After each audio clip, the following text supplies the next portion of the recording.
guys, Rian Morales is content creator. Ganun guys talaga guys. Pag ako guys, yun talaga yung nasa school ako ngayon na hindi ako talaga absent. Nag-promise ako sa sarili ko na hindi na ako absent. Tingnan yung mukha ko dyan, nagpinusin talaga siya dahil wala naman talagang magawa guys. Kundi talaga mag-checking kami sa school guys. Ganun talaga, paganda-ganda lang. Kala mo naman kung sinong maganda. Yun guys. At saka guys, kauwi ko naman galing sa school dyan guys. And then, sa sobrang kababait ko po, nagsilig ako dyan sa aming bakuran gano'n, kasama kapatid ko.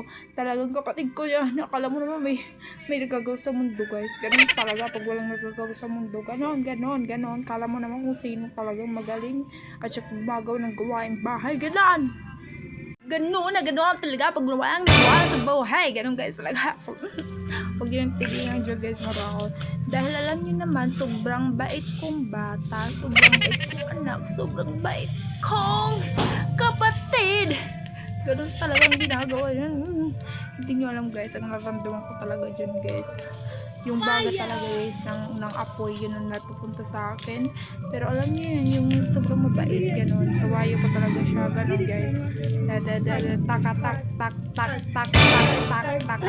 Tak, ganun guys, guys. So yun, titigan guys, tingnan nyo guys. Yung aso talaga guys, pumunta sa aking panit na maitim guys. Tingnan nyo kung anong ginawa. Pumunta nga dyan si mama guys, hindi nyo alam yung nasa isip ko guys. Kung hindi ka lang tinamama, ay talaga, char naman guys. Ay talaga naman guys, Brazilian pa talaga siya. Makita ka nga ni mama guys, patay ka talaga dyan, patay ka talaga. Buti na lang hindi yung nanay mo nagpaso yung utok guys. Dahil minsan guys, si mama ko guys, alam niyo yun, minsan yung utok niya guys is mapaso. Yun, nagpapaso talaga yung utok niya. Alam niyo na ang ginagawa dyan talaga guys. Hindi niyo alam yun yung nararamdaman ko. Nararamdaman, ganun guys. Talaga, pag mababait at mabubuting anak. A day in my life as a mabuting anak.